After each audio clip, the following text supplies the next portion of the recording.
新华夏，兄弟们，冲啊！进攻！进攻！进攻！我叫沈飞，是一名专门讲述近代史的电台主持人。当我在节目台上讲到先辈在长津湖付出巨大牺牲时，一些孩子们却不以为然，认为我是危言耸听，是夸大其词。就在我想与他争辩时，一款时空主持人的系统绑定在我身上。系统的能力很简单，可以让我随意前往任何一个历史节点当中。面对这个系统，看着台下传出不懈的嘘声的观众，我做了一个决定。系统，穿越1950年12月，地点长津湖。他们吃着冻得像石头的土豆，穿着单薄的棉衣，趴在没过膝盖的雪地里。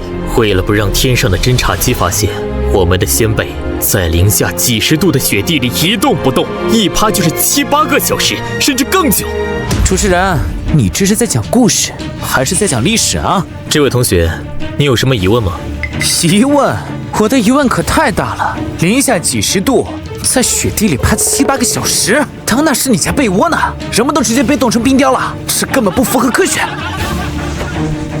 我看你这根本不是为了铭记历史，就是为了博眼球，故意夸大其词，贩卖情怀吧。检测到宿主遭受强烈历史虚无主义质疑，历史传播严重受阻，系统绑定中，绑定成功。系统，时空主持人，你是什么？你有什么能力？本系统致力于还原真实历史，打击历史虚无，可带领宿主及当前直播间所有观众，以见证者的绝对安全视角，穿梭于任意历史时间节点，亲眼见证历史。这位同学，我最后再问你一遍，你是不是真的一个字都不相信？不信，除非你拿出证据证明给我看呐。好，既然你们不信，那我就带你们亲自去看看。带我们去看？你怎么带？瞬移吗？主持人，我看你是真疯了。系统开启传送，目标1950年12月，地点长津湖。指令确认，时空跃迁即将开始。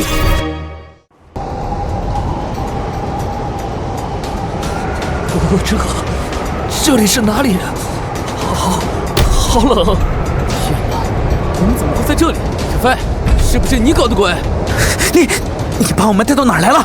这是什么特效？全息投影吗？你不是质疑我们的前辈，说他们在雪地里埋伏7、8个小时不符合科学吗？所以，我带你们来现场亲眼看看。啊，现场看看？你的意思是说，我们来到了1950年的长津湖？对。这位同学，我的课就这么让你坐立不安吗？有什么问题可以下课再讨论。不是的，老师，出大事了！您看，星火节目的主持人，他用不知道什么办法，把直播间和现场几百个观众全都带到1950年的战场上去了。胡说八道！什么战场？把手机交上来！台长，不好了，出大事了！慌什么？天塌下来有个子高的顶着。跟你说过多少次，遇事要沉着，慌慌张张，成何体统？台长，真的天塌了！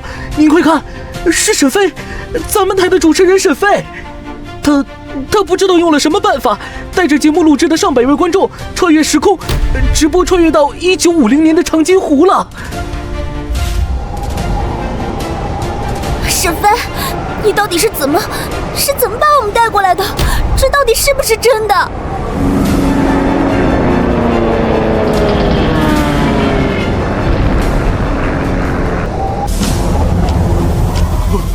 轰上去！小心，快躲起来！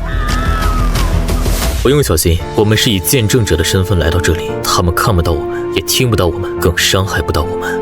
我们只是历史最忠实的观众。下方有任何发现吗？地面上有没有敌军活动的迹象？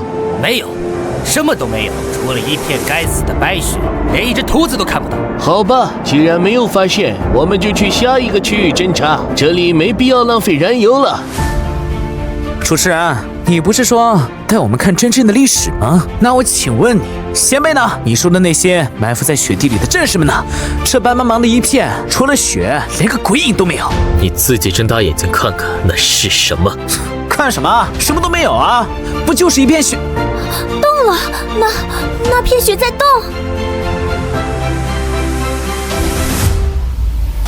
各班长，请点人数。是，你们报数，1、2、3，2班到，1、2。现在你相信了吗？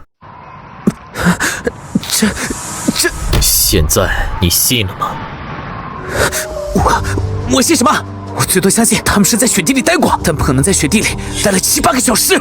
对，就是从科学角度讲，姚晨在雪地里待了那么久，怎么可能还能活动啊？人体机能早就该丧失了。没错，你看他们一个个还能站起来报数，一看就没在雪地里待太久。要是待10分钟、8分钟，别说他们了，我也能。没错，我也能。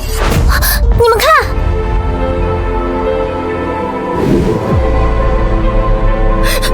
班长，你醒醒啊！你看看我是虎子啊！我求你醒醒啊！老张，团长，老张牺牲了。他的苗呢？老张的苗去哪儿了？对不起，团长，是我害死了班长。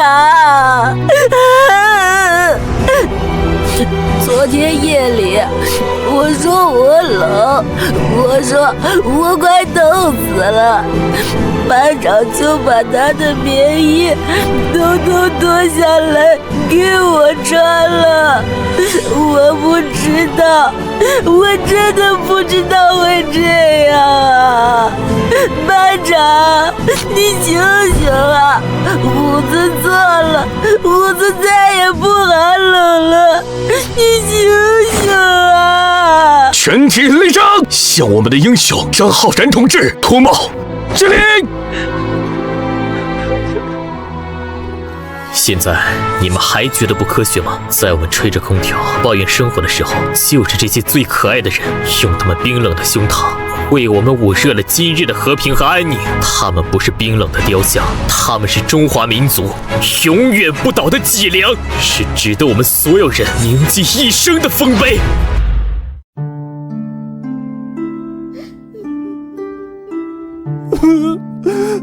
太感人了，师傅，你是要杀了我吗？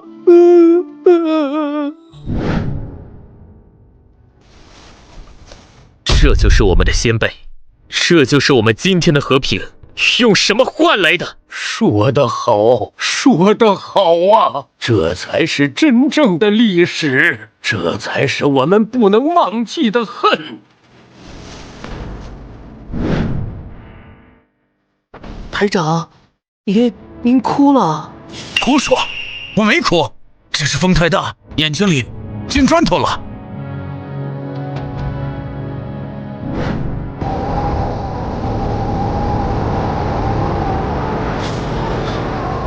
现在你还觉得这不符合科学吗？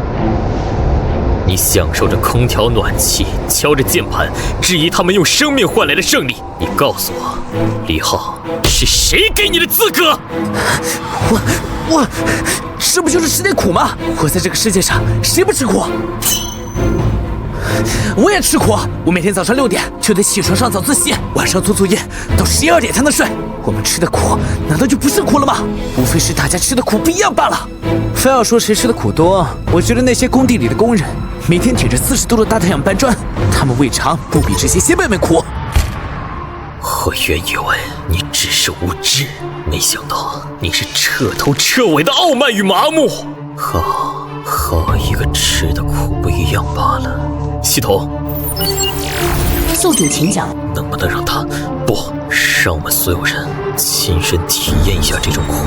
不是旁观，是身临其境。警告：开启沉浸式体验模式，将同步历史人物90%的感官体验，包括但不限于饥饿、寒冷、疼痛，可能对体验者造成不可预知的心理冲击。宿主是否确认开启？确认，开启。我要让他知道什么才叫他妈的苦。这是怎么回事？我的羽绒服呢？我的保暖内衣呢？沈飞，你对我做了什么？你想毒死我吗？我做了什么？我只是在满足你的好奇心。什么好奇心？你不是觉得先辈们吃的苦不算苦吗？你不是觉得你熬夜做作业比他们在冰天雪地里埋伏更辛苦吗？今天我就让你亲身体验一下这种你口中无非是不一样的苦。体验就体验，你以为我怕你吗？不就是冷一点吗？我扛得住。小兄弟，别嘴硬了，这真的太冷了，我感觉骨头都要冻僵了。是啊，跟沈飞服个软吧，这可不是开玩笑的。不用你们劝，我今天就要用心的告诉你们所有人，也告诉他沈飞，不就是受点冻吗？小意思。都别杵着了，所有人原地休息，炊事班开饭，吃完饭我们继续行军。都有了，一人2个，垫垫肚子。新来的拿着。不就是土豆吗？正好饿了。我的牙！这他妈是人吃的东西吗？你这不是在故意刁难我？我刁难你？你他妈把眼睛睁大点儿，自己看看他们吃的是什么。这就是他们唯一的军粮土豆。因为极寒的天气和长时间的运输，运到前线的时候早就冻成了冰疙瘩。这东西他们怎么吃得下？是啊，怎么能吃得下？可他们有的选吗？他们也想跟你们一样住在有暖气的地方，吃着热气腾腾的饭菜，而不是在这里啃着能把牙崩掉的冻土豆。可他们没这样的机会，为什么？因为这是残酷的战场，因为他们在保家卫国，因为他们在为我们创造幸福的未来，所以他们只能在这冰天雪地的地方吃着你们口中连猪都不会吃的食物。所以你们还觉得他们只是吃点苦吗？别抢，全体卧倒，趴下，都趴下。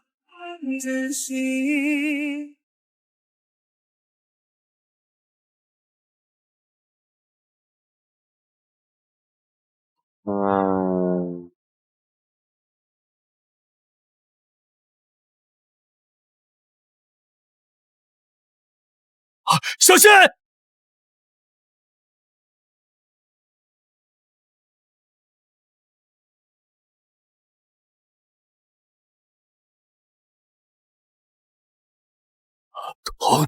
同志，小心！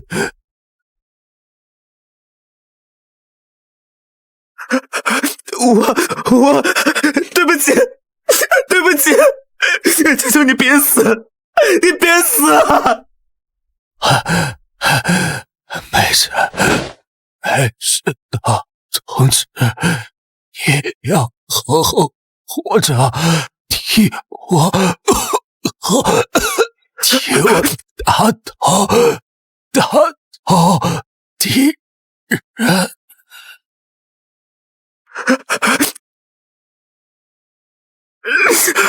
主持人，快救救他！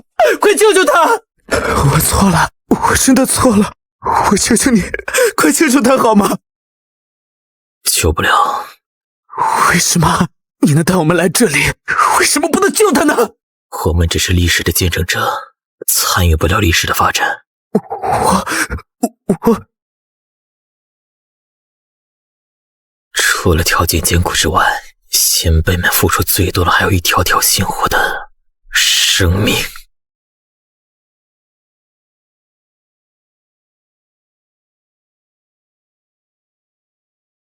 对不起，是我错了。知错就好，我们回去吧。班长，你说我们能赢吗？傻孩子，说什么胡话？我们一定能赢。那班长，我们赢了之后，我们的国家会变成什么样啊？我们的国家呀，一定会变得特别强大，繁荣富强，再也没有人能欺负我们。咱们一定能挺直腰杆，站在世界之巅上。那我们以后能天天吃上白面馒头吗？能吃上肉吗？那必须的，想吃多少就吃多少，管够。我多想多想现在就去未来看一看啊，看看我们的国家是不是真的那么好，看看我们是不是真的能每天吃上肉和白面馒头。主播，沈哥，我知道这不合规矩，我知道你不能改变历史，但你能不能带他一个人去我们的时代看一看，就一眼。是啊，主播，求求你了，让他们看看，他们的血没有白流，他们的牺牲是值得的。系统能吗？可以，但能量有限，仅能传送一人。可以是可以，但是只能带一个人。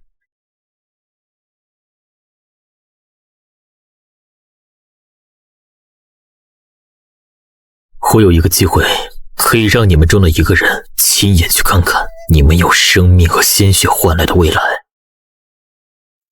未来是胜利后的国家吗？是更远的未来。小石头，你不是一直想看吗？快去呀！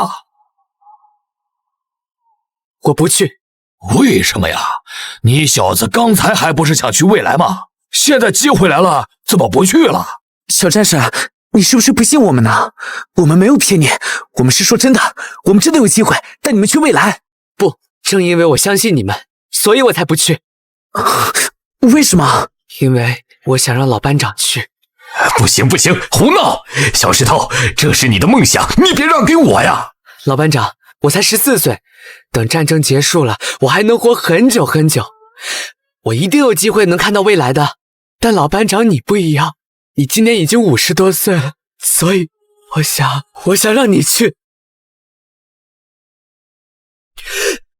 老班长，你快去！你在未来等我，我一定会找到你的。对，老班长，你快去！小石头这孩子肯定能在未来找到你。老班长，别推辞了，我们走吧。小石头，班长，等我。好。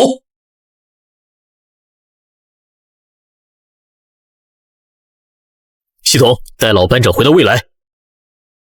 是。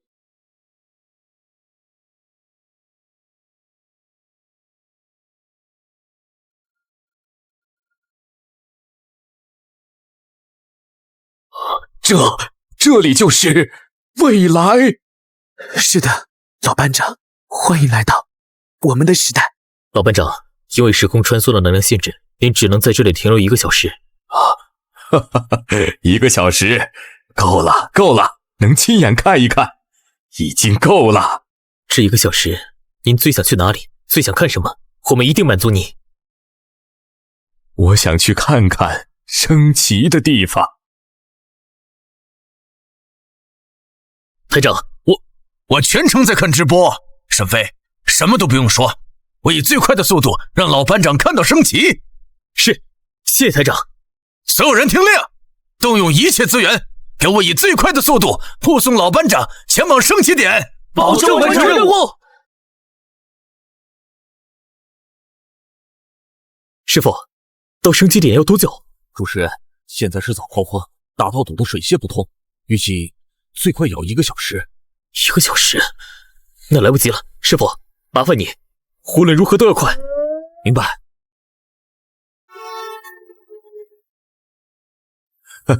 小同志，别着急，能来到这未来看一眼这高楼大厦、车水马龙，我已经很满足了。看不看得到不打紧。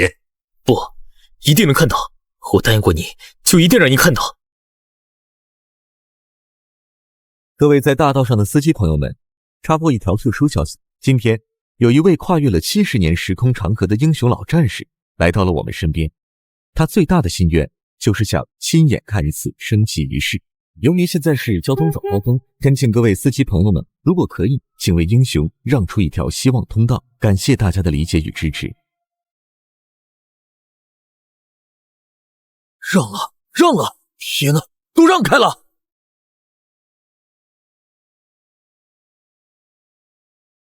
快看！快，别让老班长迟到！老班长，这盛世如您所愿啊！加油，主持人，一定要让老英雄看到！兄弟们，给老班长让路，快！谢谢你们，谢谢。还好，老班长还差10分钟，我们没迟到。哎呀，小飞呀，都怪我这个老骨头走得慢，让你这一路跑累坏了吧？早知道这么麻烦，我就不来了。老班长，您千万别这么说，跟您和战友的付出相比，我跑这点路根本不算什么。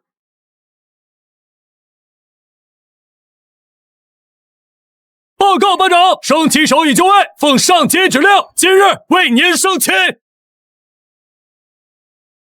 升国旗，奏国歌。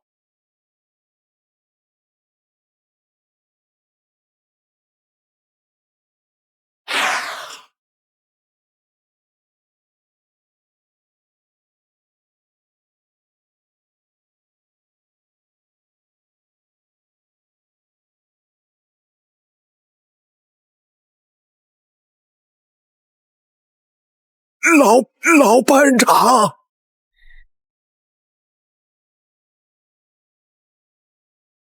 你是老班长？是我呀，我是小石头啊！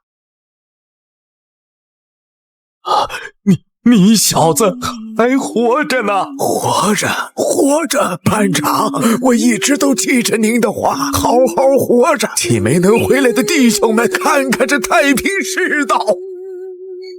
那老李呢？李大嘴他还好吗？老李前2年走的时候很安详，一直念叨着说有下辈子他还想当您的兵。好，那小子也算是活到寿终正寝了。那你呢？身子骨还硬朗吗？我好着呢，能吃能睡，就是腿脚不利索了。您这一回来，我心里那股子劲儿又上来了。走，跟我回家，今天晚上咱弟兄俩得好好喝一场。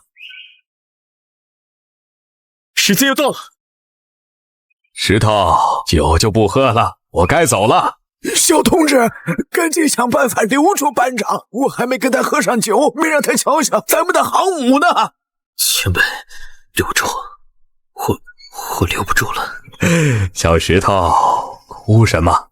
像什么样子？我一个早就死了的人，能亲眼看到这太平后世，看到你还活着，我已经没有遗憾了。小同志，谢谢你，我会回去告诉兄弟们，咱们的山头没白守，咱们流的血没白流。这锦绣山河，这盛世华夏，就是对我们最好的交代。这辈子值了，班长。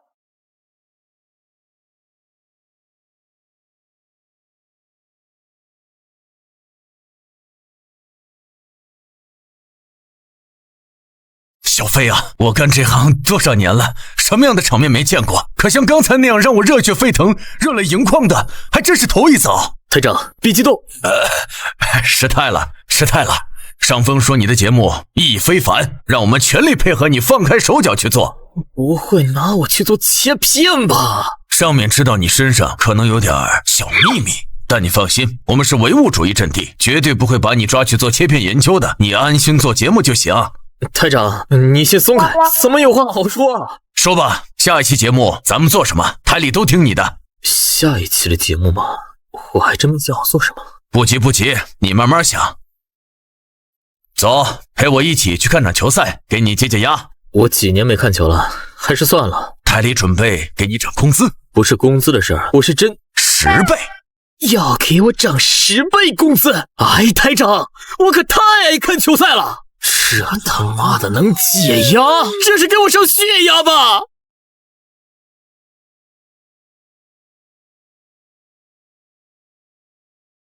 老公，你不是说带我来看喜剧吗？怎么是足球比赛啊？宝儿，羡慕羡慕啊，这比喜剧片好笑多了。海参队要是哪天去拍电影，都能继承周星星的衣钵。我信。等哪天海参队赢球了，我就跟你离婚。亲爱的，没有比这更天长地久、海枯石烂的承诺了。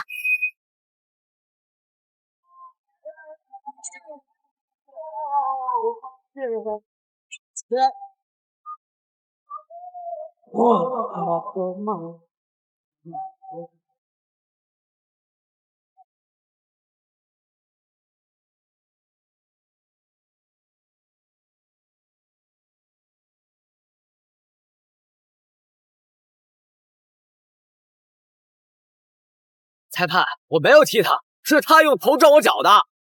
让长传，主持剑往门里去了，没有人防守，投进了，投进了，门将还在喝水。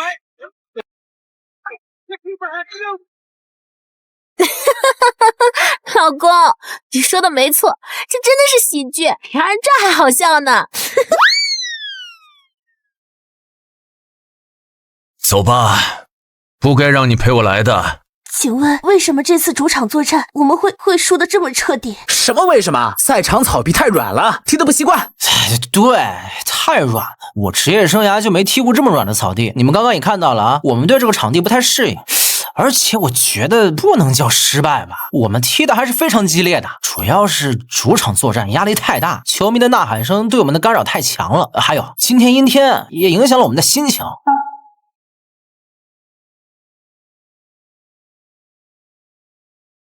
小沈，你干什么去？0比7，你还有脸找借口？草皮软，天气差，观众吵，你他妈怎么不说地球引力太大了？你对得起我们吗？对得起这几万在场观众吗？你他妈谁啊？不好意思，这是我们电视台的小沈同志，他就是太激动了，看球上头了。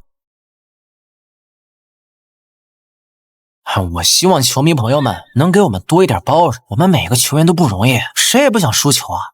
就是啊，输了就输了呗，下次我们找补回来就是了。你们知不知道什么是拼搏精神？知不知道什么是民族气节？我就呵呵了吧，你一个主持人懂个狗屁的拼搏精神，还谈什么民族气节呢？我只知道我们全队昨天晚上都没休息好。不过吧，以后再给樱花队100次机会，他们都不可能再踢我们一个0比7。不再输这么惨，这就是你们的追求？退钱，无耻！对得起我们吗？好，我今天就让你们这群不知羞耻的东西亲眼看一看，什么是以身为盾、以回为剑的拼搏精神。看看我们的先辈是怎么一步步走到今天的。收到系统指令，时空跃迁模块启动，目标时间1932年，目标地点洛杉矶奥运会。啊！这是什么？小沈，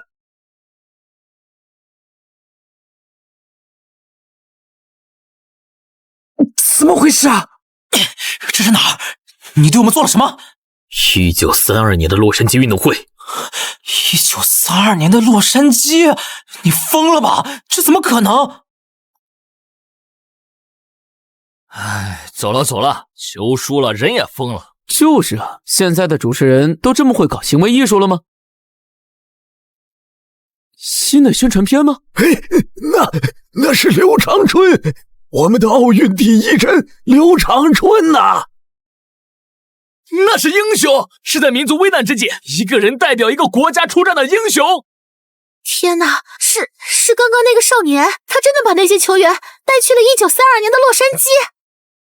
喂，技术部马上所有部门立刻给我到运动中心来，最高级别的直播信号。对，是沈飞，他在直播1932年的洛杉矶奥运会。Are you Max？ 什么嘛，白紧张了。走了，节奏被打乱了，长途跋涉，体力本来就是问题。我靠，这么猛！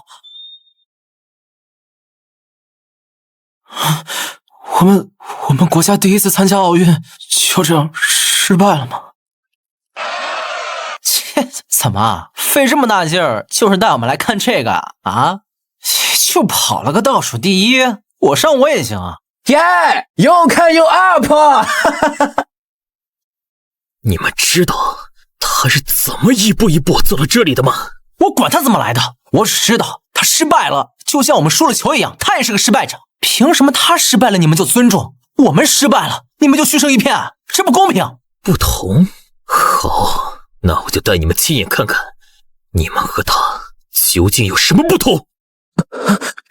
这是哪儿？我们不是在体育场吗？你又对我们做了什么？他在做什么？老公，他这是在做什么呀？我也不知道。长春，船长真同意你用煤渣铺跑道了？是啊，教练，咱们就可以做冲刺训练了。好，鞋子我借来了。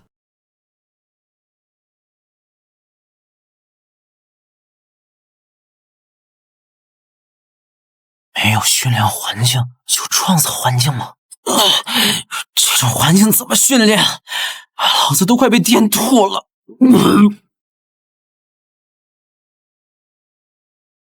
教练，上阻力训练吧。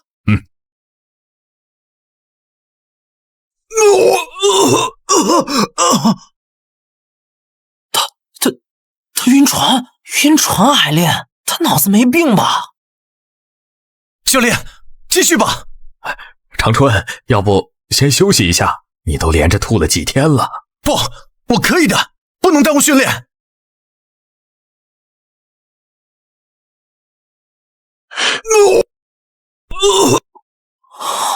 他每天都是这样过来的吗？长春，时间到了。还以为练了多久，也就3个小时嘛，这点训练量也不算重，我们平常也练这么久。是吗？系统，时间加速。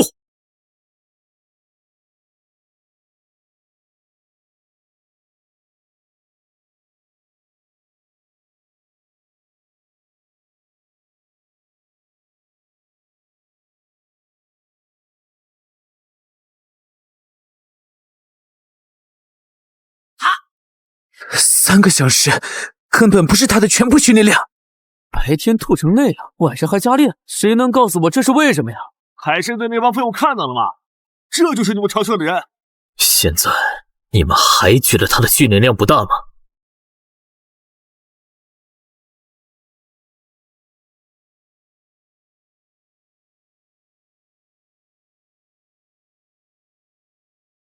？98、99、100。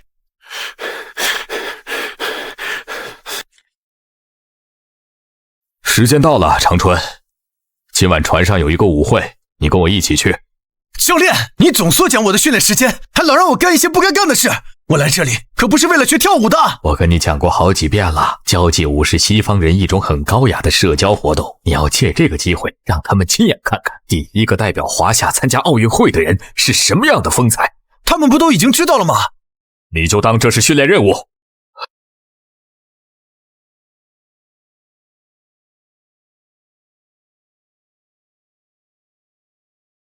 主持人，能不能也让我们身临其境一下？我们也想邀请一位美丽的小姐跳支舞啊！你们也配？别冲动！长春，去邀请那位美丽的女士跳一支舞。教练，我不会英语啊，要不你替我邀请吧？食色性也，面对漂亮的女士啊，就是刘长春也不能免俗。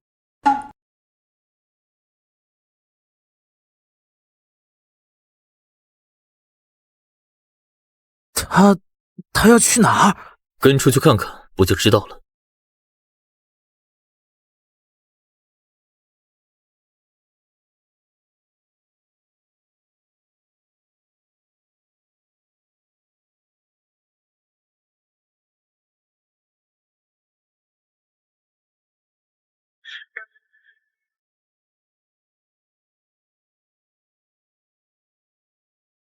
他疯了吗？风大雨大的，他不会船舱躲着，还在外面训练。是鬼天气，站都站不稳，他就不怕被浪卷走吗？我去！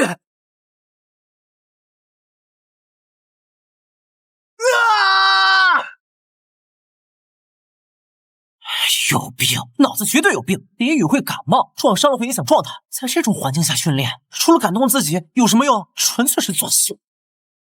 这帮废物懂什么？是正直国难，要想强国，必先强痞。这帮海参队员站着说话不腰疼，他们根本不明白什么是信念。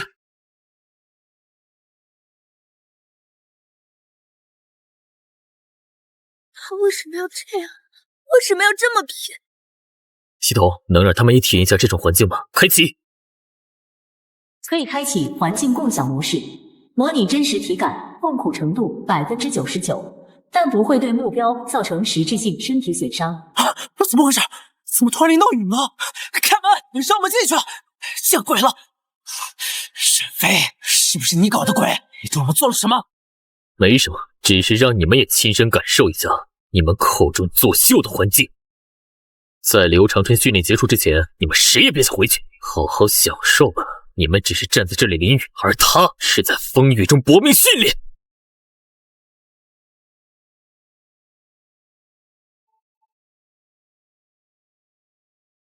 女士们、先生们，非常抱歉，我们在海上遭遇了强劲的风暴，请大家不要惊慌。但为了各位的安全，我要求大家必须立刻回到自己的房间。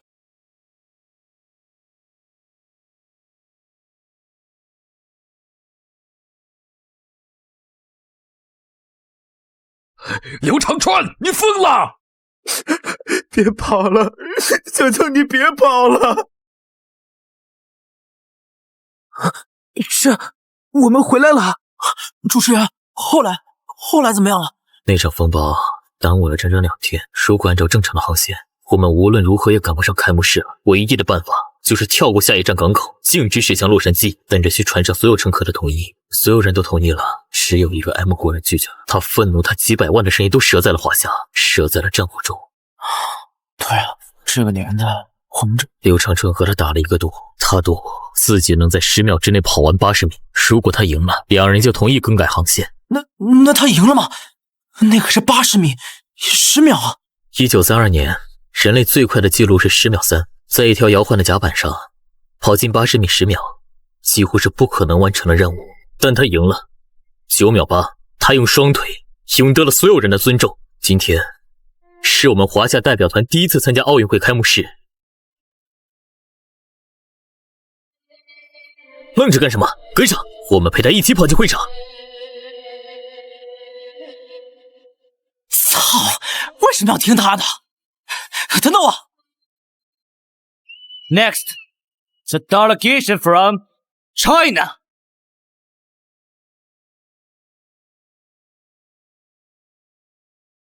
妮子，别拜了，快看手机，出大事了！什么事儿啊？大惊小怪的。哎，这不是海参队那帮人吗？他们怎么会在1932年的洛杉矶？潘帅，快来看直播！华夏代表团是那个人口最多的国家吗？华夏人，我听说他们的身体都很孱弱，病样子也能参加奥林匹克。这帮混蛋，他们凭什么虚他？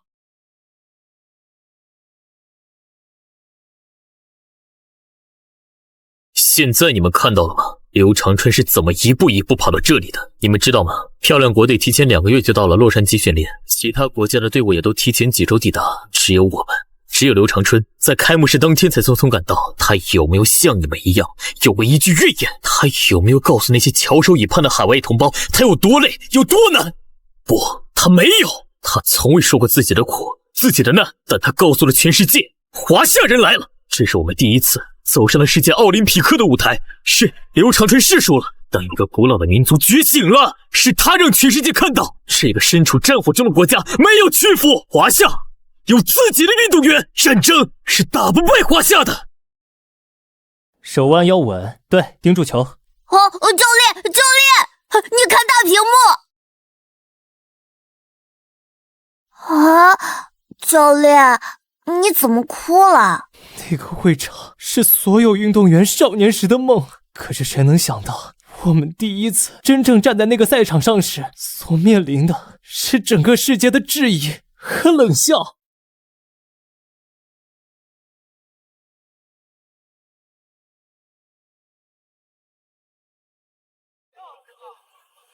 主持人说的太好了，我哭了，这才是我们华夏的体育精神。刘长春和刘翔都是孤胆英雄，他们是划过世界的闪电。刘长春一个人站在3万名人高马大的洋人中间，他只有167的个头，却顶天立地。主持人，我错了，我们给所有先辈丢脸了。沈哥，我们错了，该回去了。带他回去看看。带他回去看看100年后的华夏，看看我们自家门口举办的奥运会，看看那片红色的海洋。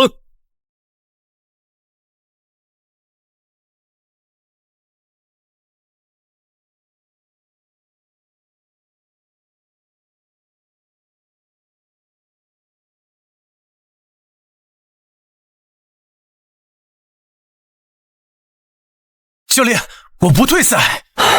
退了吧，长春，我们不能再丢第2次人了。你说这是全世界的奥林匹克，你说我代表的不是我个人，而是一个民族，一个国家。我现在代表国家我来了，我们国家正遭受着侵略，我们民族正经历着战争的苦难，正因为这样，我们才比任何时候都需要骨气，更需要尊严，更需要奥林匹克。我绝不会放弃比赛，就是死也不会放弃。我错了。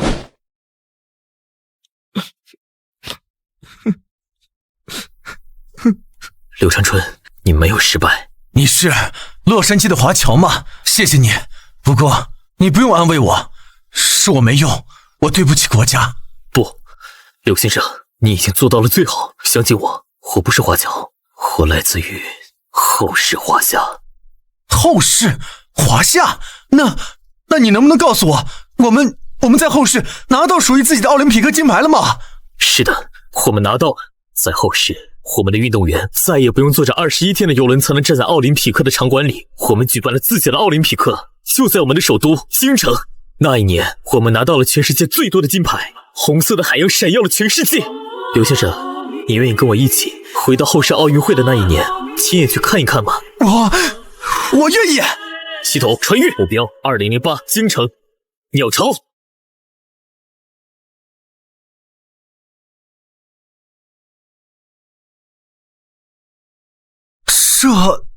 这里是刘先生，欢迎回家，京城欢迎你。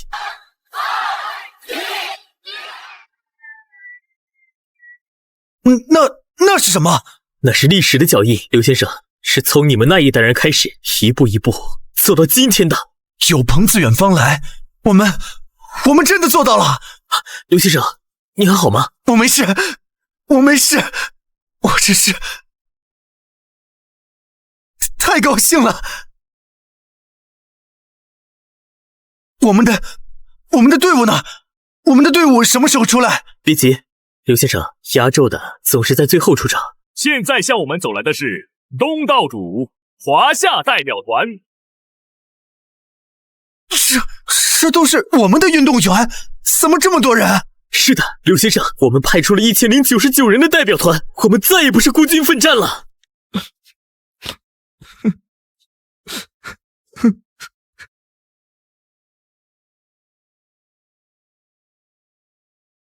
冠军女子48公斤举重比赛，我们的运动员陈霞为华夏代表团夺得了本届奥运会的第1枚金牌。金牌？那是我们的金牌？是，刘先生，这是我们此次奥运的第1枚金牌。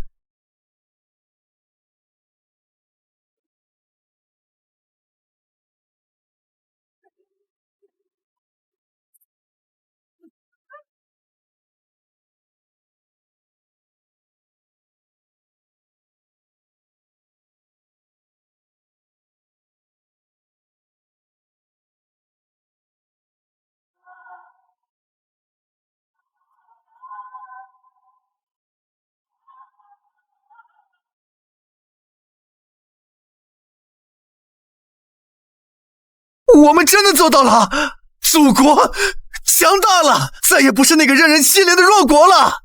是的，刘先生，我们强大了。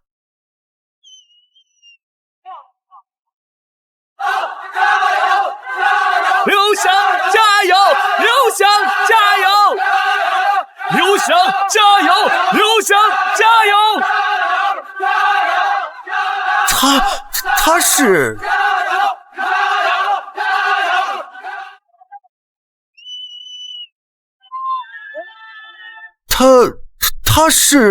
他叫刘翔，是我们中华人的骄傲。自2000年以来，48次出征世界疆场，以36金、6银、3铜的成绩，向世界发出了黄种人的最强音。我们可以飞得一样快。36枚金牌，不止如此。在2004年的雅典奥运会，他以12秒91的成绩追平了沉睡13年之久的世界纪录，更是在2年后以12秒88的成绩打破了世界纪录。他是那个时代当之无愧跑得最快的男人，是世界纪录的保持者。什么？世界纪录？我们华夏人是田径世界纪录的保持者？对，刘翔跨的不只是栏杆，更是一个时代的偏见。那今天他一定也很想夺冠吧？在自己国家举办的奥运会上夺得冠军，这是我一生都不敢想的梦想啊！是的，他比任何人都想，只是什么？怎么了？不行，跟腱，你的跟腱撑不住的，必须退赛。退赛？为什么？他为什么要退赛？他马上就要创造历史了。因为伤病，他的右脚跟腱早已到了极限。为了这届奥运会，他一直在咬牙坚持，但现在已经撑不下去了。而他退赛后，迎接他的不是安慰和理解，而是长达数年无尽的谩骂与恶意。他们忘了他曾经带来的所有荣耀，只记得他在万众瞩目下的这一次退场。沈飞，能不能让我跟他说几句话，就几句，这是我唯一的请求。答应他呀！求求你了，主播，你答应刘老先生。主播，我给你刷火箭。时代的孤胆英雄啊，让他们见一面吧。系统，可以吗？警告：违反时空法则，请求驳回。对不起，我做不到。我的天哪，刘长春没有放弃，这才是我们华夏人永不言弃的拼搏精神呐！系统，我命令你帮帮他，你听见没有？我操你妈的系统，算老子求你了，帮帮他！权限临时解锁，时间1分钟。够了！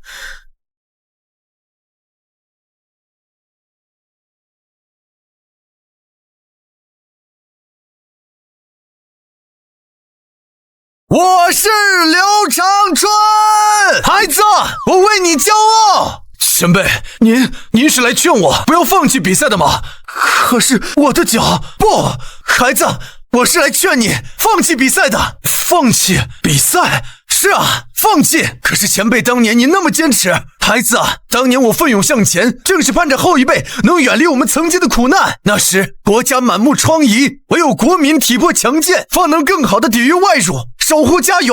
可如今咱们的祖国日益强盛，金牌固然还是荣耀的象征，但你们每一个运动员的健康更为重要啊！孩子，记住了，黑夜再漫长，也会有流星划破天空。就像我们的国家也曾站在最黑暗的十字路口，但今天这漫天的红色旗帜已经照亮了整个天空。英雄扶好，我的脚不疼了。刘翔！喂，你好，对，是对话先辈栏目组。第3期预告真的还没有，我们一有消息会立刻公布的。哎呀，台长，沈飞那边到底想好了下一期要对话谁没有啊？明天节目可就要开录了，再不出预告，这关中的唾沫星子都能把咱们这栋楼给淹了。哎，我也不知道。不是吧，台长，连您都不知道？哎，自从那天之后，沈飞那小子就跟人间蒸发了一样。台长，这您可不能怪沈飞，您是不知道那天过后他火成什么样啊！就连我楼下小菜场卖豆芽的大妈，现在都见人就问：你知道那个能跟古人对话的沈飞吗？我听说沈飞谈过几个前女友，现在天天组团在他家小区门口蹲点，拉着横幅求复合呢。啊，沈飞，小沈，你可算出现了！快说下一期咱们节目做啥题材？台长，要不咱探讨探讨？祖宗，我的亲祖宗，节目明天就要开录了，你不会跟我说你还没想好吧？哎呀，前2期的效果炸裂，但观众的期待值也拉满了。咱们下一期要是拉胯了，那可是会被口水淹没的。思路我是有了，是不想着策划群里听听你们的意见吗？那你说说，你这几天都琢磨些啥了？总有个方向吧？第1期，我们向世界展示了华夏军人悍不畏死的军魂；第2期，我们向世界展示了什么是华夏健儿的拼搏精神。那接下来呢？我们做什么？还是战场。好，战场好。这次我想做的是一个没有硝烟的战场。那是什么？商战、谍战？你的意思是外交？不错，如果说真枪实弹的战场靠的是战士的血性和铁血一般的纪律，那在谈判桌上展现的就是一个民族的脊梁。1919年是我们中华人第一次挺直脊梁对世界说不的开始。我想带所有观众亲眼见证什么是中华人的风骨啊！第1次对世界说不，我的天哪，这个选题太绝了！那我们这期的节目名叫做我们的1919。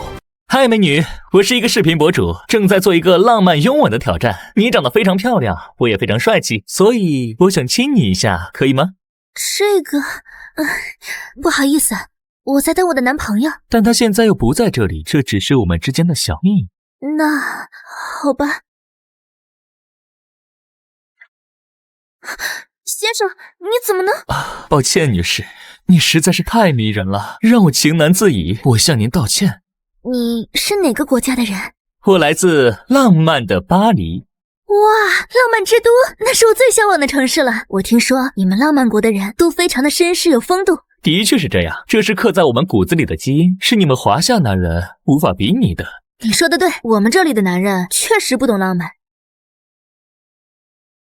那么，美丽的女士还想再体验一次巴黎式的浪漫呢？如烟，走了，节目马上开始了。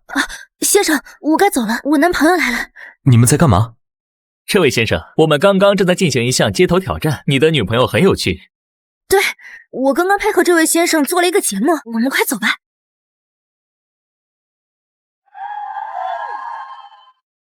清末时期，华夏风云飘摇，列强如饿狼肆意闯入，凌驾在这片土地所有生灵的头顶之上。彼时，在外交的舞台上，清廷一次次被迫签下丧权辱国的条约，拿一张张纸肆意把把利刃，割着4万万华夏儿女的心。而最让国人痛彻心扉、永世难忘的是19世纪那场在凡尔赛宫举行的会谈。当时我们众花家是以战胜国的身份与会的，但等待我们的不是胜利者应得的尊重与荣耀，而是赤裸裸的羞辱。主持人，你的观点有点偏激了。的确，我不否认我们曾经和西方文明是有个一些不愉快的争端，但历史的车轮是向前的，与其沉溺在受害者的情绪里自我感动，不如敞开胸怀，向西方学习那些源远流长的骑士精神和那份刻在骨子里的绅士风度。老公，你说的太好了，他们的确是很有绅士风度。我觉得他说的很有道理，有些事情都已经过去了，为什么还要记住？现在大家相处的不是很愉快吗？我也觉得西方社会确实相比咱们更讲诚信。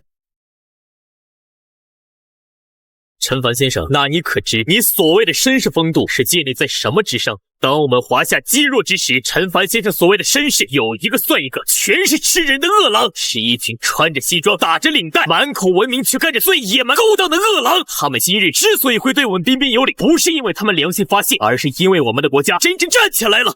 这些只是你的臆想罢了，历史是复杂的，片面的丑化。就在刚才，有一个浪漫国的主播在进行一项名为街头亲吻的挑战。我想请问这位先生，这是绅士行为吗？一个愿打一个愿挨，这有什么的？如果挑战的对象是您身边的这位女士呢？老公，他胡说，我怎么可能会做这种事？主持人，请你注意你的说话方式。I want to lodge a complaint against you。这男的，我操！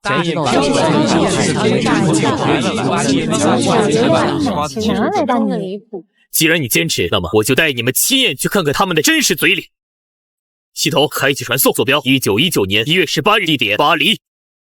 指令确认，时光跃迁开始。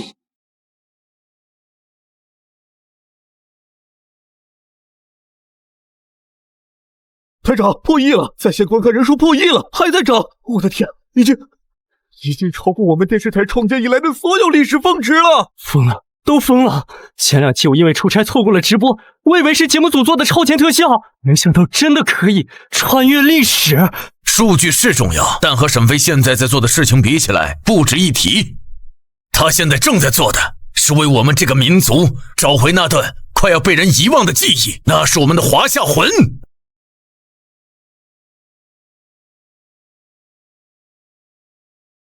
爸，我还有个会议要开，各方代表都在等着。那就让他们等着。爸，您最近是不是哪里不舒服？要不请专家来看看？小兔崽子，臭你老子呢！爸，实在是您说的这东西过于离谱了，怎么可能有人穿越历史？肯定是现在 AI 特效合成出来的画面。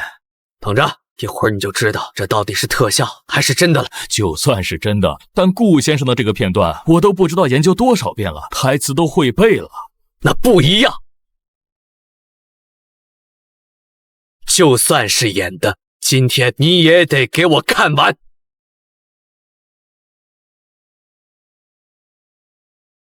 我们真的穿越了？这是时空魔法。老公，他对我们做了什么？这是哪里？1919年的巴黎，我们种花家的使团就在马车里。怎么可能？浪漫国的人怎么会攻击我们的代表团？滚出去！来自东方的病毒，这是巴黎黄皮的种花人，你们来这里干什么？这里不欢迎你们！滚出去！滚出去！滚出去！他们疯了！别怕，他们看不见我们。他们为什么要这样？我们种花家的人在这里地位就这么低吗？何止是低，在那个年代，我们可以说是匍匐在整个世界的脚下，任何一个小国，任何一个外国人都可以肆意的踩在我们头上。你鼓吹的绅士就是这般待客之道？不，这不一样。这些人都是底层的工人，他们粗鲁野蛮，根本不能代表西方文明。真正的绅士和贵族是讲道理的，讲契约精神的。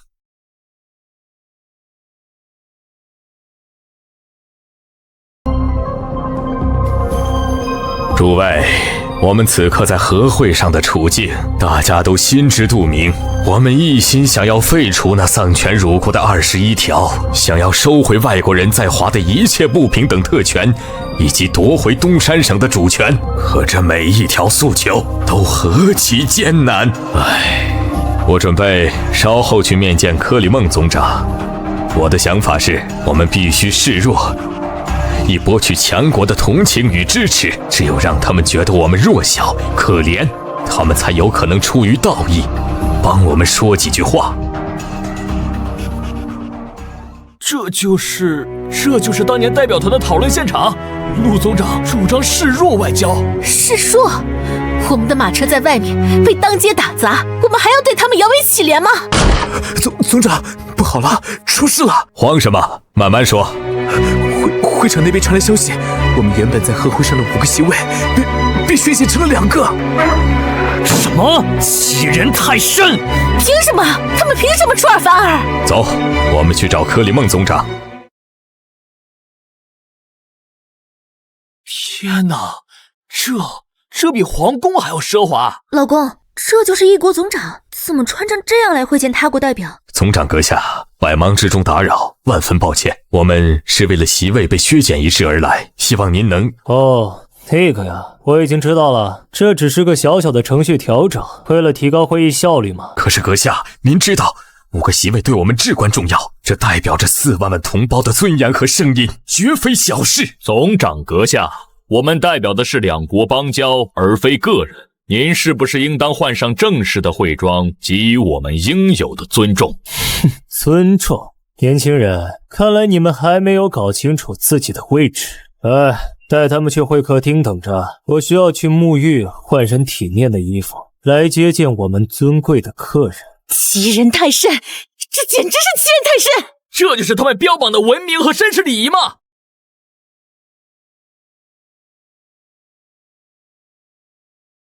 韦军，你太冲动了，你这样会毁了所有事情的。总长，如果这都能忍气吞声，被毁掉的是我们的国格。个人情绪怎么能影响国家大局？我们这次来，姿态一定要放低。我们是来博取同情的，只有让他们觉得我们可怜，他们才会在东山问题上帮我们说话。同情？总长，一个国家需要放低姿态去博取他国的同情，才有希望拿回自身基本的利益。这是多么可笑至极！您忘了吗？参战之前，他们白纸黑字承诺过我们什么？只要种花家参战，战后必以大国礼遇待之。可现在呢？他们是怎么对待我们的？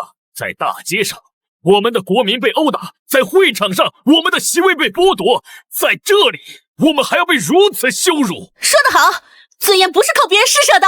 一味的示弱，换不回尊严，只能换来得寸进尺的蔑视。只有适当的强硬，才能让他们看到我们的力量，听到我们的声音。好了，先生们，我已经如你们所愿，现在可以谈正事了吗？我们要求恢复我国在和会上的5个席位。关于种花家席位的问题，樱花国方面态度非常强硬。他们甚至不希望种花家出席和会，他们认为种花家参战太晚，几乎没有对协约国做出过贡献。对于东山省的归属权，樱花方面提出，这是樱花与面包国两国的事，与种花家无关。要知道，作为和会主席，我必须公平公正，要考虑到大多数国家的利益。总长，您知道的，这完全是樱花国罔顾事实的说辞，维护其他国的利益，不得以牺牲种花家的利益为前提。好了好了，这件事我会考虑的，你们回去等通知吧。你看见了？同学们，你们刚刚看到的就是100多年前巴黎和会上真实发生的一幕。我们的先辈作为战胜国，却连最基本的尊重都得不到。教上，这简直是欺人太甚！强盗闯进我们家里，抢了我们的东西，然后2个强盗私下里交易，居然说跟我们主人没关系。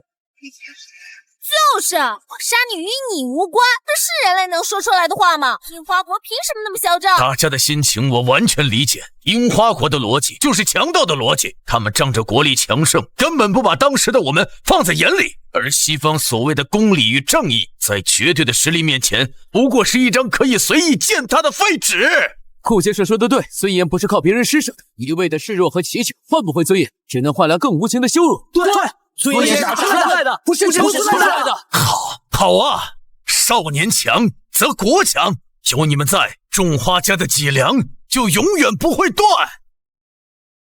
爸没有骗，这就是真实的历史，一刀一刀刻在我们骨头上的历史。我以前只在书本里读过这些，但从未想过亲眼看到时会是这样的刺痛。是啊，有些事儿我们永远不能忘。就在前几天，我见到了我的老班长，就是您常常念叨的那位。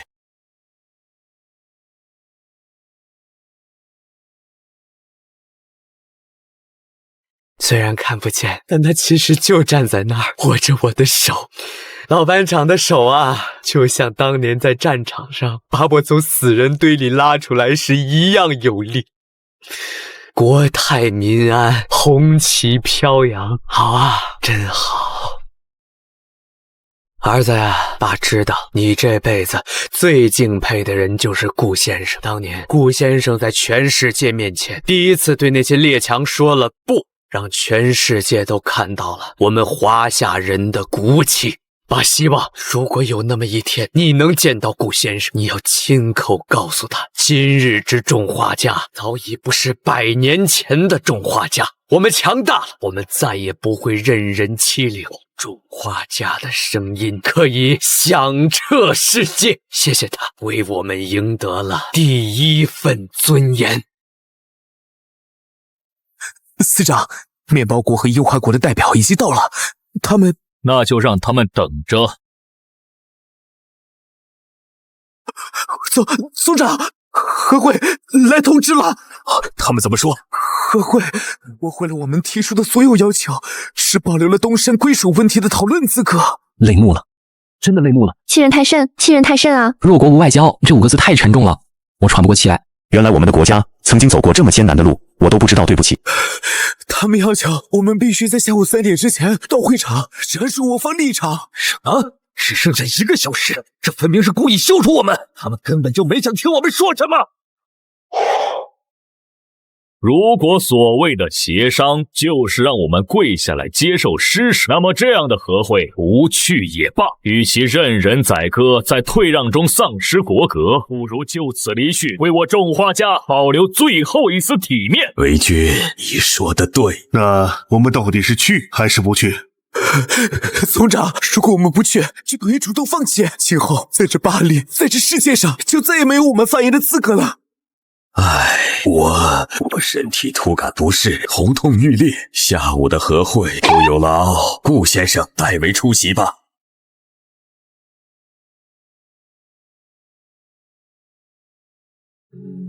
后人能挺直腰杆，是因为曾经有人在最黑暗的时候扛起了整个民族的脊梁。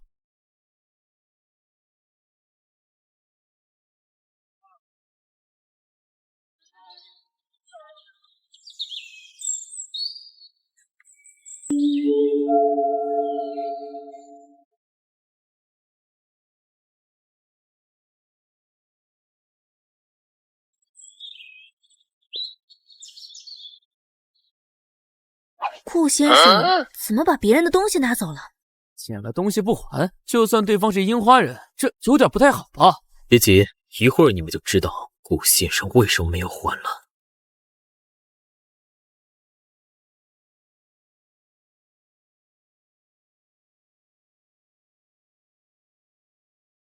现在，请樱花国代表木叶男爵就东山省问题陈述贵国观点。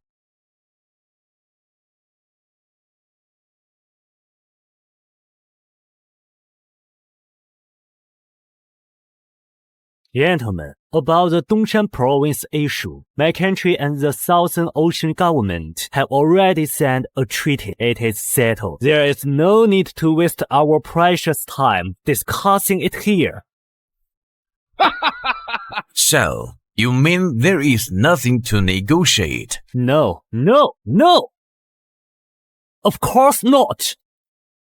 帝国在战时为了世界的和平做出了重大的贡献与牺牲，而华夏呢，一个未出一兵一卒的战胜国，这样的战胜国难道也有脸面来到这个会场上吗？我不知道他们有什么勇气到这个讲台上讲话。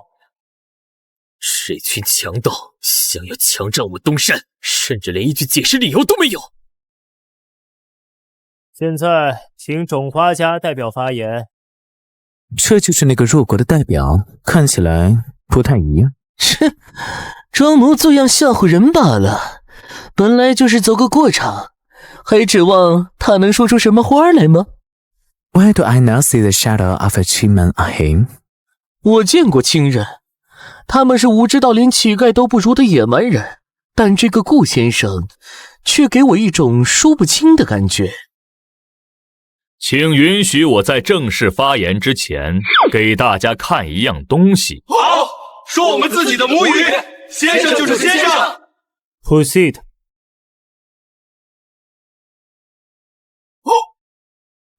My watch。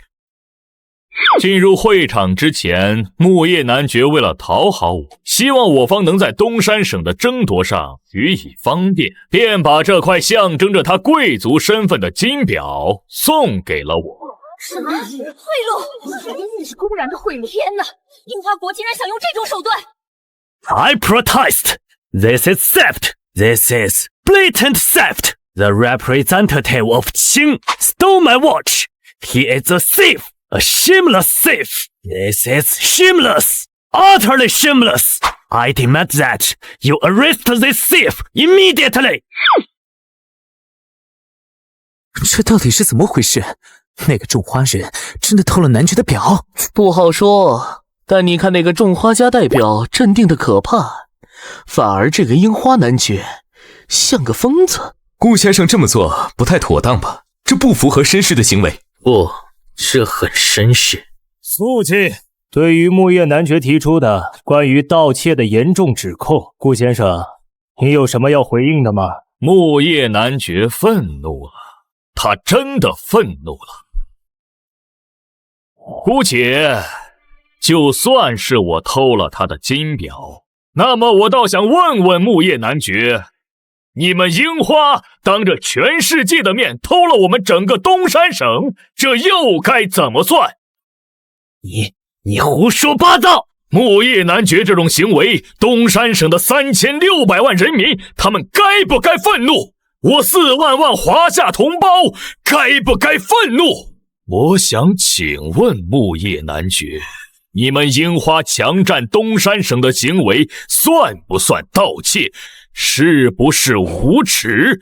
是不是极端的无耻？这个顾倒像是一只充满智慧的老鼠。不，他更像一个充满斗志的东方诸葛亮。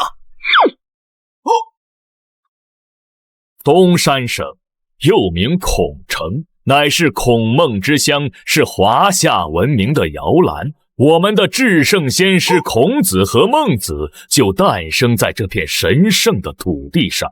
孔子在华夏的地位就犹如上帝在西方的地位，孔城就是我们东方人的圣城。无论从经济、战略，还是从宗教与文化上，华夏都不能失去孔城，就像西方不能失去耶路撒冷。天哪，我之前还以为他藏着怀表是因为痛恨樱花人，甚至心里还替他担心，怕他因此惹上麻烦。现在我才明白，我太肤浅了。顾先生在意的从来不是那块怀表，而是我们华夏4万万同胞的民族尊严。你早知道这段历史对不对？为什么不告诉我们？我说了，你就会信吗？有些历史只有亲眼见证，才能感受它的沉重。一个真正剪掉了辫子的华夏人，他的思想和他的头发一样，是全新的。这是对华夏观点最卓越的论述。相信我，今晚整个凡尔赛宫都会谈论它，谈论这个来自东方的诸葛亮。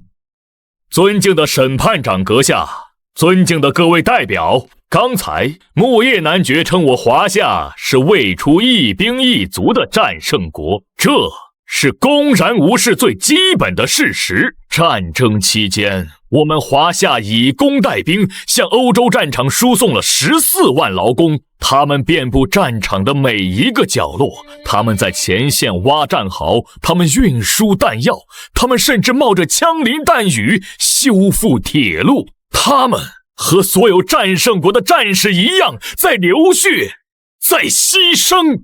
我想请诸位再看一张照片，一张在战场上牺牲的华夏工人墓地的照片。这样的墓地在法兰西，在比利时，在欧洲的土地上有10几座，而这些长眠于此的英雄，他们大多都来自孔城。他们为了什么？他们离乡万里，客死他乡，就是为了赢得这场战争，就是为了换回自己家园的和平与安宁。因此，我深信会议在讨论孔城问题时，会考虑到华夏最基本的合法权益，那就是主权独立和领土完整。否则，亚洲将会有无数灵魂在哭泣，世界也绝不会得到安宁。我的话说完了，谢谢。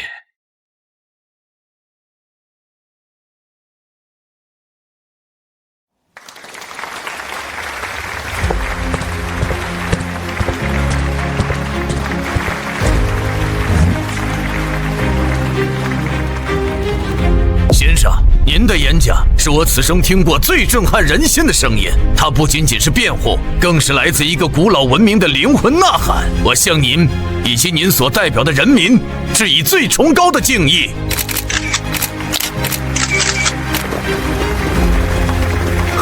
太精彩了，顾先生，您让我们看到了华夏真正的力量。亚洲将会有无数灵魂在哭泣，这句话今晚会响彻整个巴黎。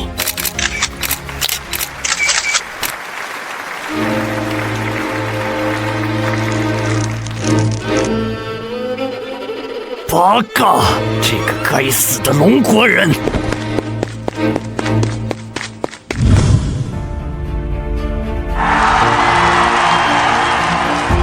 同学们，看到了吗？这就是我们华夏读书人的风骨，这就是我们老祖宗的智慧，不卑不亢，有理有据，掷地有声。太解气了！用怀表打脸小樱花那团就够爽了，没想到后面还有王炸。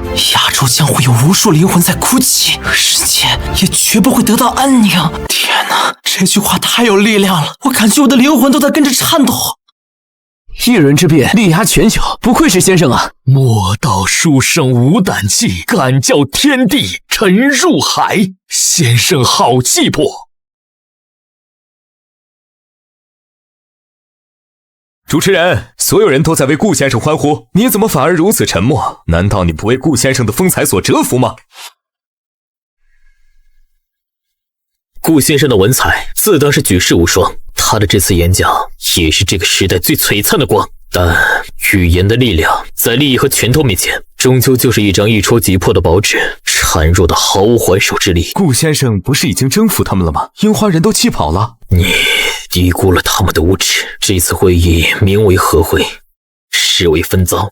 顾先生的陈述只是给他们一个倾听的姿态，而陈述结束后，等会议的大门关上，所有豺狼们坐在一起协商时，那才是决定孔城命运的时刻。而那个时刻，没有顾先生，也没有任何中华人在场。你们说他们会给出一个什么样的答复？啊？难道他们没有把东山省还回来？这怎么可能？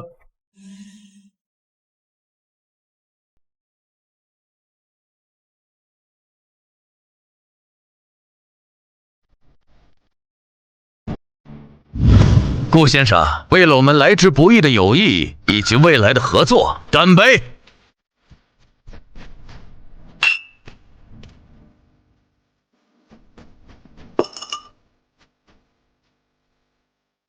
在庆祝之前，我想冒昧地问一句：今天我们3位在此谈判，主题是什么？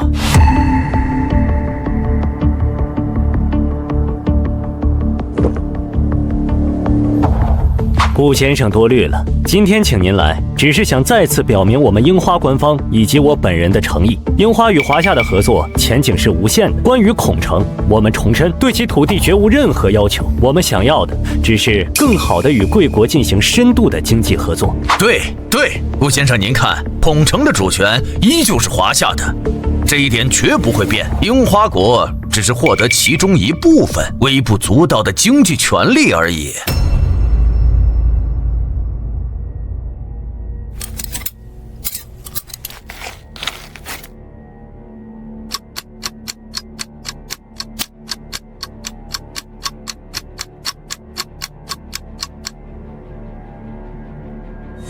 两位的话让我想起一个很有意思的比喻，就好比一个人在街上捡了一个钱包，他把里面所有的钱都据为己有，揣进了自己的腰包，然后把空空如也的钱包还给了失主，并告诉他：你看，钱包还是你的。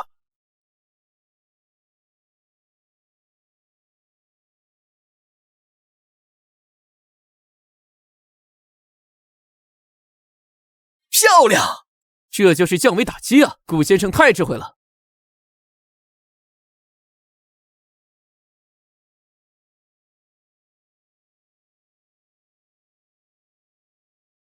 这顾先生是在敬咱们酒吗？他看见我们了？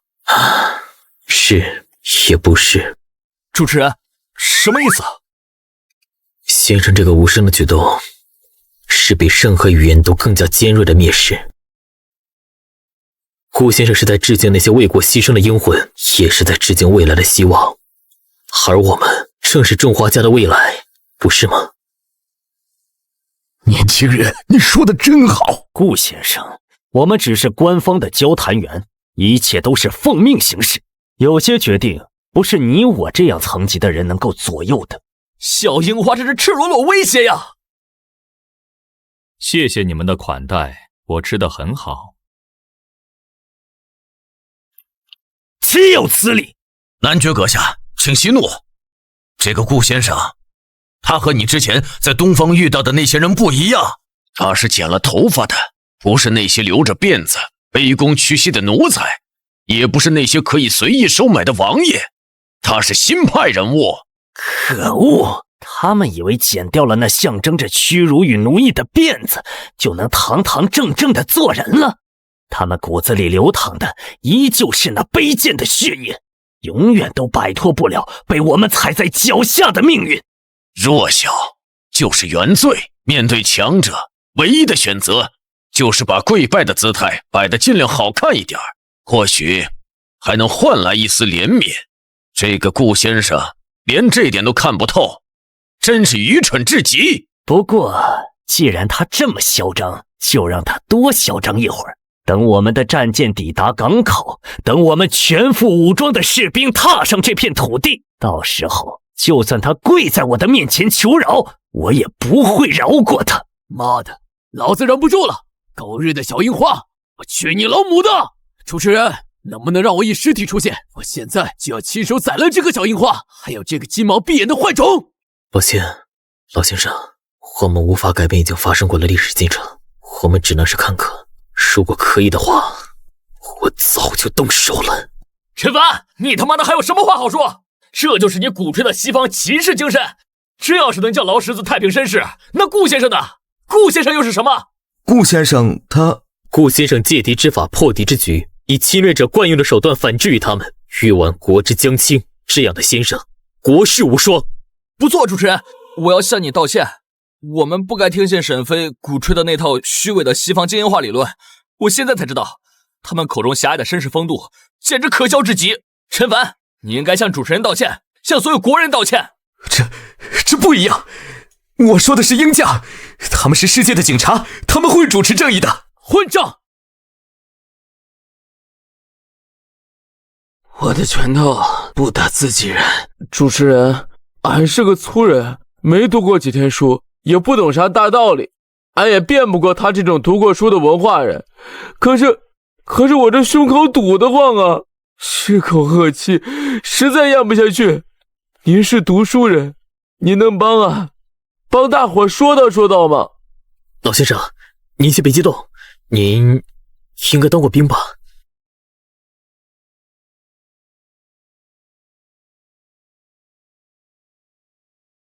好，陈凡，你刚才说的鹰将会主持正义，那我就告诉你什么是鹰将所谓的正义。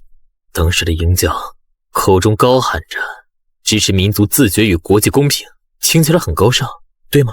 那不过是列强粉饰掠夺的遮羞布，其本质是通过调和列强在远东的矛盾来扩大自身在远东的影响力。他们嘴上声称尊重龙国主权，私下却在和会上默许小樱花强占我的孔城。我们不过是鹰将与小樱花讨价还价的筹码。1919年4月30日，鹰将将主曾亲口承诺民族自决的原则，在孔城问题上化作废纸。当顾先生带着3000万同胞的血泪陈词时，鹰将代表在会场后门与樱花密使碰杯庆贺。这就是你模板的世界警察。1950年，长津湖的冰碴子还镶在先辈的骨血里，鹰将的炮弹上刻着自由，却把燃烧弹倾泻在平壤的幼儿园。他们主持的正义，就是让越南丛林泡在城际里，让拉丁美洲的孩子在贫民窟输子弹。公平和尊重从来不是靠别人施舍得来的。知道为什么我们今天能挺直脊梁吗？靠跪舔强权的施舍，是2弹1星的蘑菇云在罗布泊绽放，是南海礁盘上的战士血肉铸成界碑，是3000万烈士的英魂托起东方红。天行健，君子以自强不息。主持人，你说的太好了，太好了。同志啊！主持人，您的意思是，顾先生在和会上如此惊艳世界，最终我们的诉求还是没有得到通过吗？是的，所以今天的直播要不就到这里吧，我不想带大家再看下去了，后面的结局太沉重了。不，主持人别停，我们不怕看，我们想陪顾先生走完。主持人，继续吧，求你了，我们想陪顾先生继续吧，走完在和会的最后一场，想陪顾先生走完在和会的最后一场。好，那我们继续。还我孔城，还我孔城！我从未注意到浪漫国竟然有这么多的华夏人。你数一下，在浪漫国的华夏人大概都在这里了。等我回到牛牛国，我也会发现我们那儿究竟有多少华夏人了。那他们一定会在火车站给你一个盛大的欢迎仪式了。哼，我们3个人里，大概只有鹰将国总长先生会收到华夏人真心实意的鲜花和掌声了。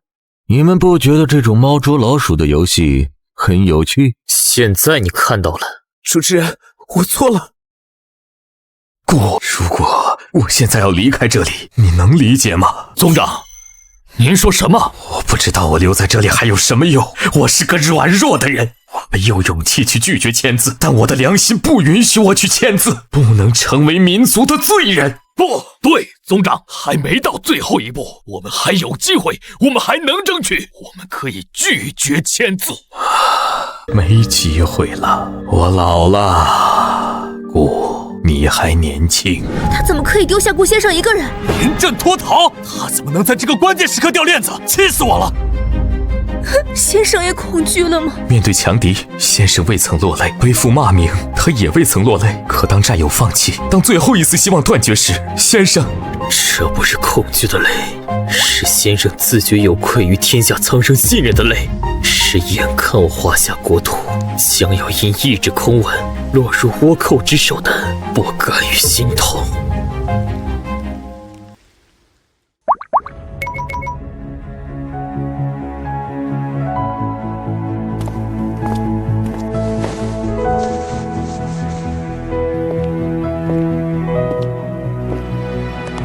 走，我们随先生一起去凡尔赛宫。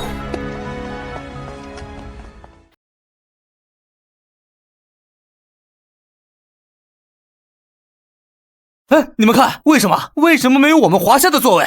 因为在他们眼里，我们名为战胜国，实为待宰的羔羊。他们不给我们座位，就是要我们站着，像战败国一样接受他们的审判和践踏。首先，传面包国代表上前。先生，为了欧洲的和平，为了贵国人民的未来，请签字吧。这笔重得像块巨石，压垮的是我德意志的脊梁。签了，国家将坠入万劫不复，工厂停摆，工人失业，人民连一口热面包都成了奢望。可若不签，这份极尽羞辱的合约将会在面包国人民心中埋下一颗仇恨的种子，将来这颗种子会生根发芽，长成一头噬人的猛兽。今天在场欢笑的人都将付出惨痛的代价。众华家代表上前签字。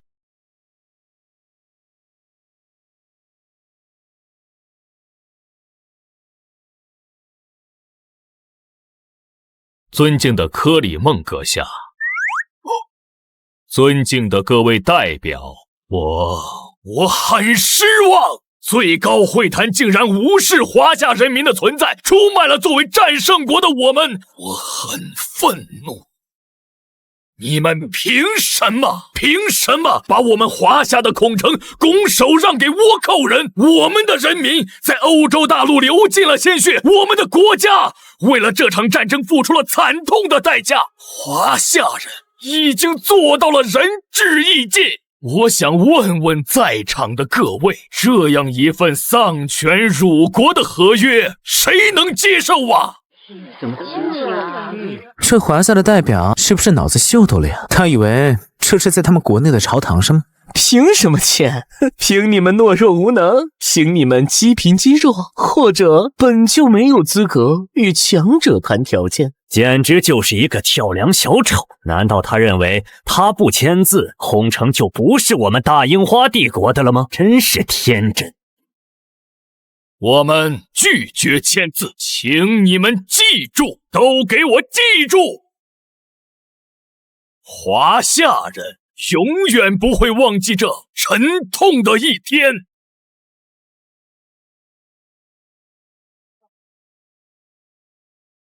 肃静，肃静，秩序！我命令你们保持肃静。好，说得好，华夏的尊严不容践踏。对，不签，凭什么签？顾先生，顾先生真乃吾辈楷模呀！这才是我们华夏的风骨，这才是5000年泱泱大国的民族气节。在那个民族最危急、最黑暗的时刻，他站了出来，以一人之力对抗整个世界，发出了华夏的最强音。名垂千古，此等事迹当名垂千古啊！顾先生帅爆了，我冰冷多年的热血彻底沸腾起来了。这是我华夏经历100年屈辱后，第一次挺直脊梁，对全世界说不。先生，您不是一个人在战斗。这是我眼花了吗？还是历劫产生的幻觉？顾先生好，我叫陈凡，我对您的敬仰犹如滔滔江水连绵不绝。您刚才在会场里太帅了，您才是真正的绅士，真正的君子。你们是什么人？我们来自后世，是沈哥带我们来。顾先生您好，我们没有恶意，我们来自100年后的华夏。100年后的华夏，后世我们的华夏怎么样了？巨龙复苏，国泰民安，后世我们屹立于世界民族之林，无人敢欺。那就好，那就好。先生，您想不想亲眼去后世看一看？看一看100年后的中华家是如何挺直脊梁与列强博弈的？可以吗？我可以去吗？先生，请。先生，请随我来。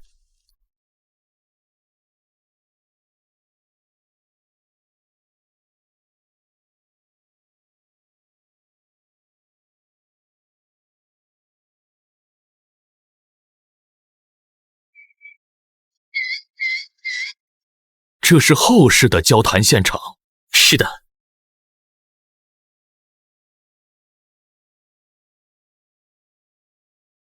诸位远道而来的记者们，欢迎大家来到这里参加本次的交谈会。我们这一期的交谈会持续1个小时，所以大家有什么问题可以随时提问，但我方有权保持沉默。这……尊敬的各位使节阁下，感谢各位能给予我们这次解释的机会。不用感谢，不必祈求，问是你们的事，答不答看我心情。这是何等的霸气，这才是我泱泱种花应有的姿态呀！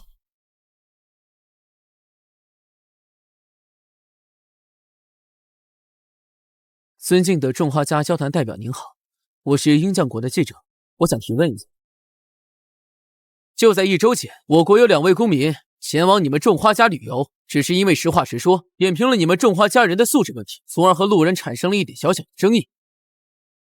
在争议期间，双方只是互相推搡一下，然后这2位游客就被关押在牢房之中。我认为这件事情种花家处理的并不妥当，你们应当立刻放出2位游客，并且让处理此事的相关人员登报赔礼，否则我们将采取法律手段维护我国公民的自由权利。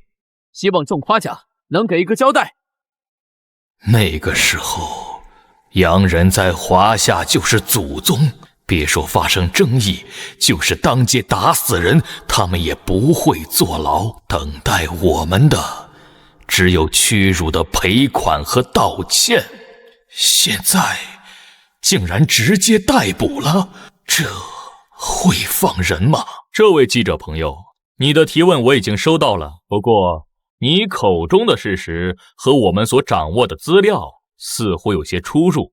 根据我得到的资料，是你们鹰将国的2位游客首先在公共场合用极其侮辱性的言语羞辱种花家，恰好被2位懂你们国家语言的路人听到了。听到后，我国公民并没有谩骂，只是上前理论，希望2位游客为他们的不当言论道歉。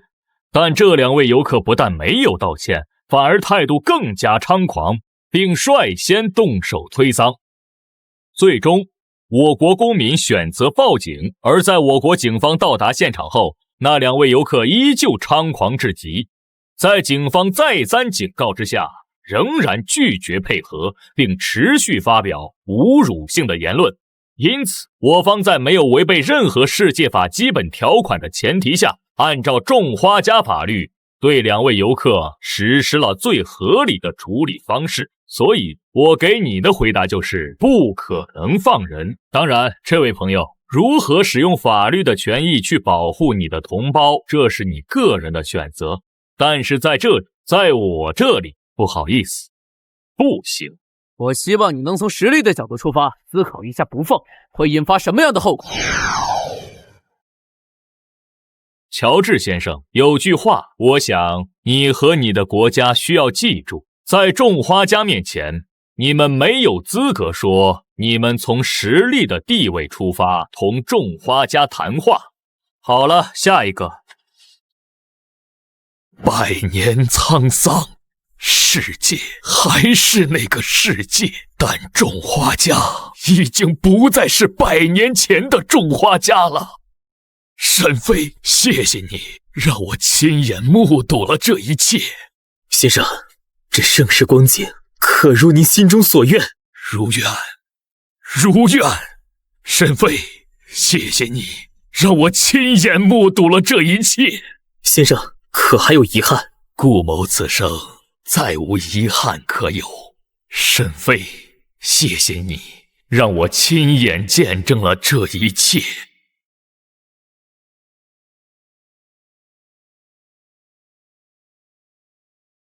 沈老师，为什么不把顾先生留下来？是啊，先辈们受了一辈子的苦，为什么不能让他享受一下现在的福？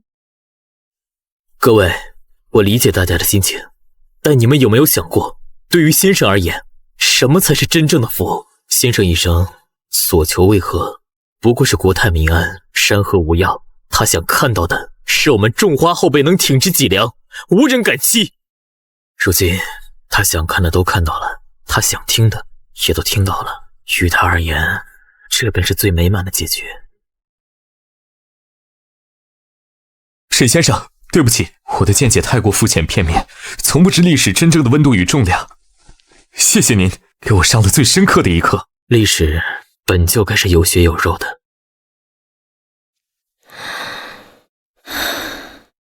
美女，就亲一下，这是我们表达友好的方式，是绅士的礼仪。请你放尊重点，我不想。你看，不是所有人都像你这么保守。刚刚那位美丽的女士就非常热情地接受了我的绅士之邀，我们还亲了2下呢。陈凡，你听我解释，不是他说的那样。我去你妈的绅士！爆了！沈飞彻底爆了！百年孤寂，国士无双这个系列直接封神了，收视率、网络热度、话题讨论度全部打破了台历有史以来的所有记录。快点告诉我，下一期你准备做什么？我已经等不及了，要不趁热打铁，再做一个战争系列的。台长，战争与屈辱我们已经回顾的够多了，铭记历史是为了更好的面对未来，但我们不能只有伤痛的记忆。那你的意思是？下一期我想把时间定在2000年前，古代。我想穿越千年尘烟，去看看我们华夏是何以成为华夏，我们又何以成为我们。那我们下一期的节目名叫做定定天一，九州宁一。